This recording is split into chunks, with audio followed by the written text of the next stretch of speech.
de la vidéo précédente, maintenant, on va aller un peu plus loin. Lorsque j'ai interconnecté mes différents éléments, en fait, qu'est-ce qui se passe? Eh bien, qu'est-ce qu'on voit?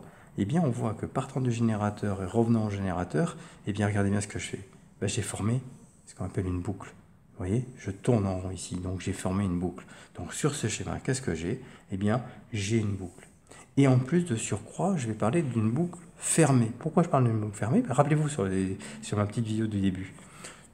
Ici, je vous rappelle, j'ai un potentiel électrique, d'accord, V+. Ici, j'ai un potentiel électrique, V-, d'accord. Donc, du coup, j'ai une tension électrique ici, que je viens de TU. Excusez-moi, c'est un tout petit peu bruyant, mais j'espère que vous ne m'en voudrez pas. Et du coup, comme la boucle, le courant ici, il peut circuler, puisque tous les fils sont interconnectés, il peut passer, vous voyez ce que je veux dire, son but au courant, c'est de partir du plus pour revenir au moins, d'accord? Le courant, il veut toujours aller du plus au moins.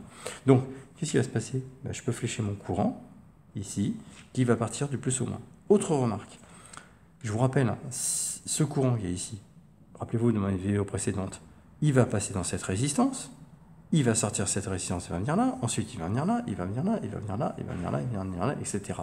Ce courant que j'ai fléché là, s'il fait, reprenons l'exemple de tout à l'heure, 10 ampères, il fera 10 ampères dans cette résistance, 10 ampères ici, 10 ampères ici, 10 ampères ici, 10 ampères ici, 10 ampères ici, 10 ampères ici, 10 ampères ici. Le courant ici dans la boucle est partout le même en tout point de la boucle, il ne change jamais. Je peux très bien donc flécher le courant ici, mais j'aurais pu le flécher ici, j'aurais pu le flécher ici, j'aurais pu le flécher ici. Attention évidemment, si je le flèche ici, d'accord, je vais le flécher de la sorte, puisqu'en fait il part du plus pour aller au moins. Si je le flèche ici, je vais le flécher comme ça. Et si je le fléchis ici, je vais le flécher comme ça. Ou encore ici, je vais le flécher comme ça.